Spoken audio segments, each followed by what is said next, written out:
So hey guys, welcome to a brand new episode.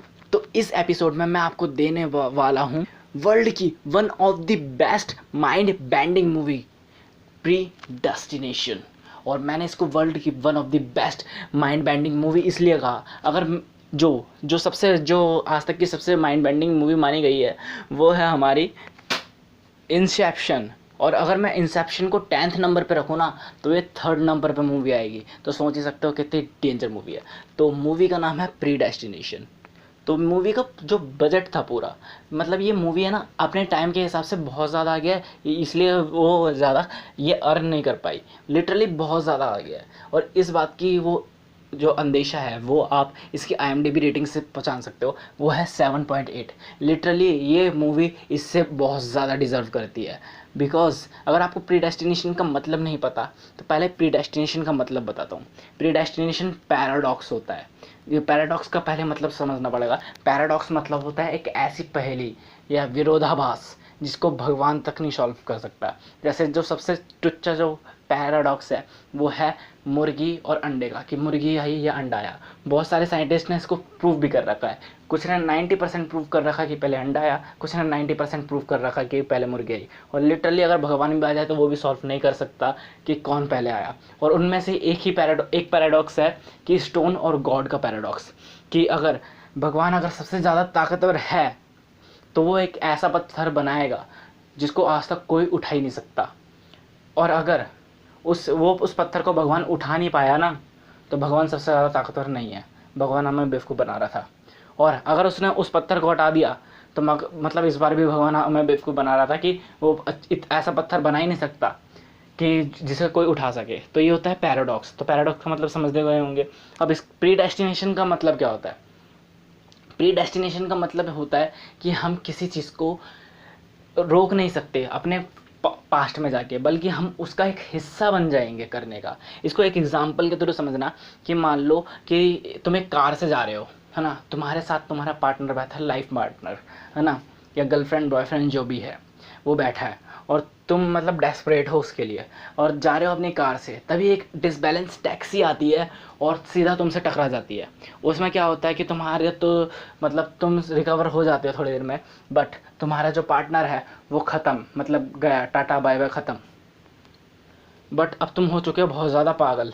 तो तुम है ना बहुत ज़्यादा पढ़ाई वढ़ाई में लग गए हो और तुमने टाइम मशीन बना ली 5 साल के अंदर। अब तुम्हें क्या करना है कि तुम्हें वापस पास्ट में जाना है 5 साल पहले, और अपने आप को, मतलब जिसने भी तुमको अपने आप को है ना उस रास्ते पे आने से बचाना है कि मत आओ वरना वो भी मारा जाएगा। अब तुम एक टैक्सी चुराते हो किसी बंदे की और जा ही रहे होते हो, तभी एक गाड़ी की थोड़ी सी टक्कर होती है तुम्हारे साथ और तुम्हारी टैक्सी डिसबैलेंस होती है और एक कार में बूम।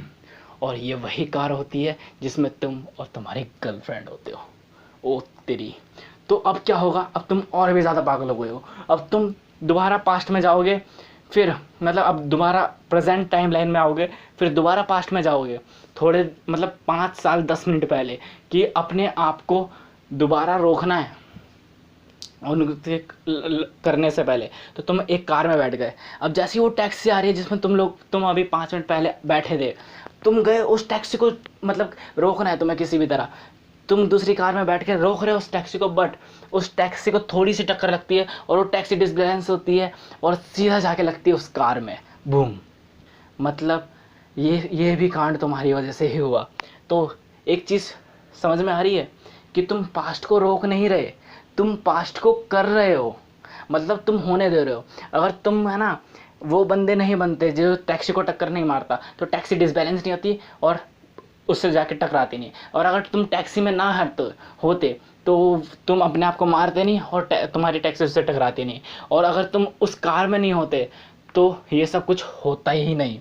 और ऐसे ही एक एग्जांपल दिखा था डार्क वेब सीरीज़ में, कि जोनस का बाप जो माइक होता है वो पागलों वाली बातें करता, मतलब टाइम ट्रैवल की, कि मैं भी एक टाइम ट्रैवलर ही हूँ, पर सारे लोग है ना बेवकूफ़ समझते हैं। फिर एक दिन क्या होता है कि वो सुसाइड कर लेता है, और उसके थोड़े दिनों बाद है ना, एक हफ्ते बाद उसको जोनस का पता चलता है कि टाइम ट्रैवल पॉसिबल है और उसका बाप असली टाइम ट्रैवलर था। तो अब क्या करता है, 1 महीना बीत जाता है। अब वो 1 महीने बाद आता है अपने बाप को रोकना पड़ेगा भाई सुसाइड करने से। तो जाता है सुसाइड करने से 5 मिनट पहले वो डाइनिंग टेबल पे बैठा हुआ होता है और उससे जाके बोलता है कि है ना ये है, आप सुसाइड मत करना। तो बोलता है सुसाइड मतलब, ओ तेरी, मतलब समझे कि उसका मूड नहीं था सुसाइड करने का। अब उसने उसको आके बोला कि ऐसा ऐसा होगा, तो अब उसको अब जानबूझकर सुसाइड करनी पड़ेगी। अगर वो नहीं करेगा तो टाइम में वापस नहीं जा पाएगा और वो पैदा ही नहीं हो पाएगा। तो अब उसको सुसाइड करनी पड़ेगी। मतलब बंदे ने फ्यूचर से आकर पास्ट को रोका नहीं, पास्ट को करवाया। तो यही होता है प्रीडेस्टिनेशन पैराडॉक्स। इंटरेस्टिंग लगा ना? मूवी भी बहुत ज़्यादा इंटरेस्टिंग लगेगी। और मूवी का प्लॉट कुछ ऐसा है कि एक बंदा होता है, उसको फीजल बॉमर नाम के बंदे को रोकना होता है बॉम्ब ब्लास्ट करने से। और उसी बीच एक लड़की की स्टोरी बताते हैं, एक लड़की की स्टोरी। और वो स्टोरी थोड़ी बहुत बोरिंग लग सकती है, बट जो है वही स्टोरी में सब कुछ।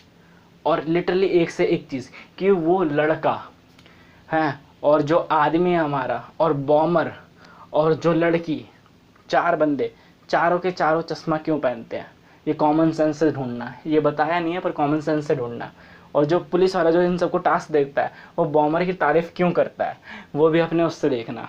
तो बस रिव्यू कुछ ज़्यादा ही लंबा हो चुका है यार, तो यहीं पे ख़त्म करते हैं इसको।